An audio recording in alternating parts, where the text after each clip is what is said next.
mendatangkan narasumber, Pak. Jadi ada yang berseberangan, ada yang tidak. Tapi saya rasa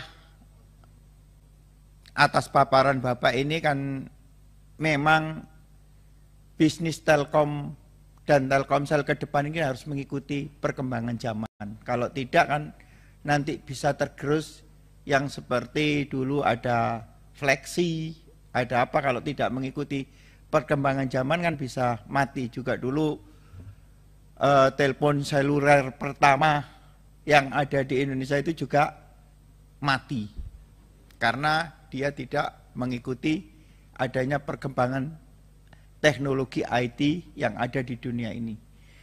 Dan saya sangat berterima kasih atas masukan-masukan dari Bapak. Jadi di saya dapat pencerahan, Pak, tentang bisnis Telkom ini, seperti yang dilakukan perusahaan-perusahaan yang di Singapura yang tidak mau IPO di Indonesia, malah di New York. Dan alhamdulillah kita ada GoTo, ada Gojek sama Tokopedia yang perusahaan Indonesia yang mau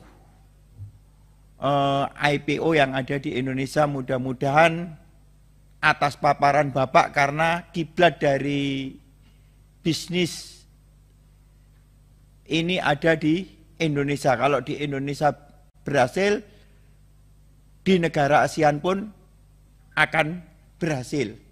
Jadi itu dari pijakan saya yang dipaparkan oleh Bapak. Jadi kita terima kasih Bapak sebagai narasumber. Jadi saya ini mau menyampaikan pertanyaan-pertanyaan aja, Pak. Tidak menyangga dari apa. Mudah-mudahan pertanyaan saya ini nanti bisa dapat jawaban sesuai harapan kami, bagaimana Panja ini menilai dari investasi yang dilakukan oleh PT Telkom di anak perusahaan Telkomsel ini itu mengakibatkan perusahaan bisa berkembang atau tidak, atau merugi. Jadi pertanyaan saya ke Mas Ahmad Daniri itu ini, Pak, dalam investasi Telkomsel di Gojek ini, bisakah Anda jelaskan prinsip GCG yang secara umum maupun spesifik harus diperhatikan dan dijalankan oleh kedua perusahaan? Menurut Anda, apakah kedua perusahaan ini sudah memenuhi prinsip GCG yang sesuai dengan aturan yang berlaku di Indonesia? Yang kedua, Pak, narasumber yang sebelumnya kami panggil menyoroti adanya benturan kepentingan perorangan dan kelompok terkait investasi Telkomsel di Gojek dengan keberadaan Wisnu Hutama dan Boy Thohir. Telkomsel juga sudah memberikan penjelasan secara serta klarifikasi bahwa saat berinvestasi ke Gojek belum ada keterlibatan Pak Boy Thohir dan Pak Wisnu Hutama di sana, di kedua perusahaan tersebut, serta Gojek pun belum melakukan merger dengan Tokopedia. Bagaimana pandangan Anda mengenai hal tersebut? Apakah ada potensi benturan kepentingan yang dimaksud? Dan ketiga, Pak, ketika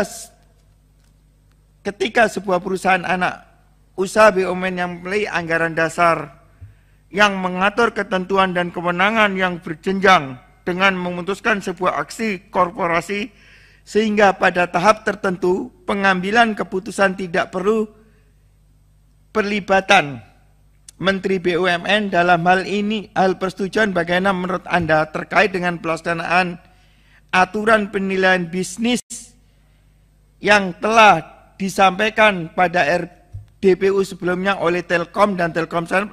Apakah sudah tepat? Apakah di atas dianggap Menteri BUMN dianggap tidak menjalankan sesuai kewenangannya? 4.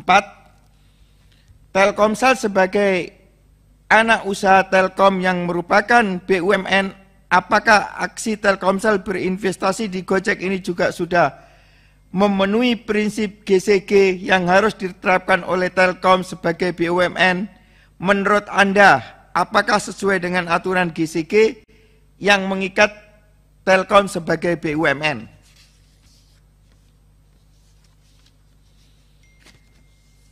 Jadi ke Pak Ahmad Damiri itu aja. Sekarang saya akan tanya ke Pak Poltak ini, Pak.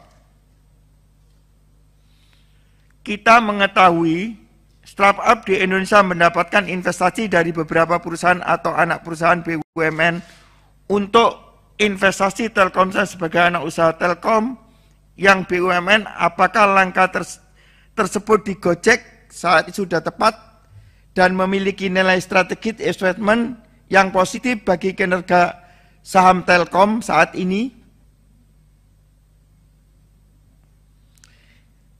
Dan narasumber kedua ini, narasumber sebelumnya sudah kami panggil,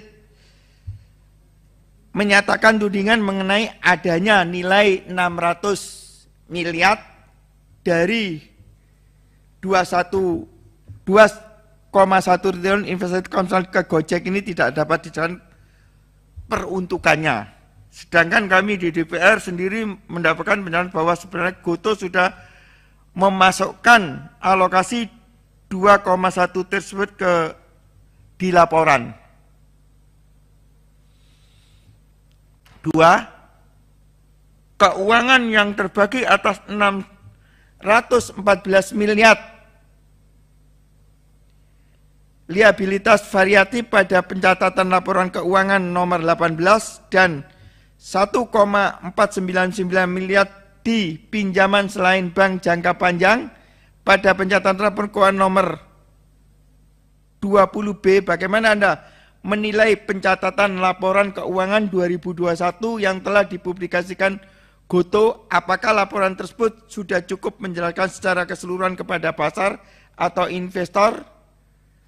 Tanggapan terkait kas perusahaan dalam leverage 13,8 di Goto yang disampaikan saudara narasumber sebelumnya itu, Pak. Saya kepingin tahu. 3. Goto melakukan stock split saham dan mengkonversi nilai saham menjadi 1 lembar saham jelang IPO. Apakah langkah tersebut secara aturan diperbolehkan dan lazim untuk dilakukan sebuah perusahaan yang akan IPO? Apa saja yang harus dipertimbangkan? Sebuah perusahaan melakukan hal tersebut untuk tujuan biasanya untuk di Goto sendiri, apakah yang dilakukan memiliki potensi melanggar aturan pasar, Pak? Dan itu pertanyaan-pertanyaan dari saya, mudah-mudahan saya bisa mendapatkan jawaban yang konkret dari narasumber, mudah-mudahan berguna bagi keputusan panja ke depannya. Itu dari saya, Pak. Mudah-mudahan jawaban bisa bermanfaat bagi saya dan anggota panja yang lainnya. Terima kasih Pak Ketua. Wassalamualaikum warahmatullahi wabarakatuh. Waalaikumsalam. Terima kasih Pak Hilmi. Saya bacakan sudah